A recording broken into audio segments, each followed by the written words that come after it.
জীবনের তাগিদে একটু ভালো ভবিষ্যতের আশায় অবৈধ পথে পাড়ি দিয়েছিলেন ভিনদেশে, কিন্তু স্বপ্নভঙ্গের পর যখন মাতৃভূমিতে ফিরছিলেন তখনই ঘটল বিপত্তি। চাঁপাইনবাবগঞ্জের সীমান্ত থেকে গ্রেপ্তার হলেন ১০ বাংলাদেশি। ঘটনাটি ঘটে গতকাল শনিবার সকালে।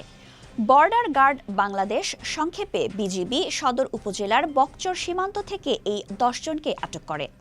আজ রবিবার সকাল ১:১০টায় বিজিবির ৫৩ ব্যাটালিয়নের অধিনায়ক লেফটেন্যান্ট কর্নেল মনিরুজ্জামান এই ঘটনার বিস্তারিত জানান প্রথম আলোকে। তিনি বলেন, গ্রেপ্তারকৃত ব্যক্তিরা প্রায় ৩ থেকে ৪ মাস আগে কাজের সন্ধানে বিভিন্ন সীমান্ত পেরিয়ে অবৈধভাবে ভারতে প্রবেশ করেছিলেন।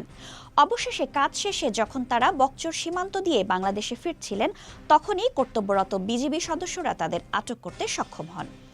এই ১০ জনের মধ্যে একজন চাঁপাইনবাবগঞ্জ জেলারই বাসিন্দা। বাকি ৯ জন দেশের বিভিন্ন প্রান্ত থেকে এসেছিলেন ভাগ্যের অন্বেষণে। চাঁপাইনবাবগঞ্জ সদর মডেল থানার ভারপ্রাপ্ত কর্মকর্তা মতিউর রহমান জানিয়েছেন, বিজিবি কর্তৃক দায়ের করা পাসপোর্ট আইনের মামলায় তাদের গ্রেপ্তার দেখানো হয়েছে। গতকাল সন্ধ্যায় আদালতের মাধ্যমে তাদের কারাগারে প্রেরণ করা হয়েছে। কাজের সন্ধানে অবৈধ পথে বিদেশ যাওয়া এবং প্রত্যাবর্তনের পথে গ্রেপ্তার, এই ঘটনা ফের একবার প্রমাণ করল জীবনের কঠিন বাস্তবতায় মানুষ কতটা অসহায় হয়ে পড়ে।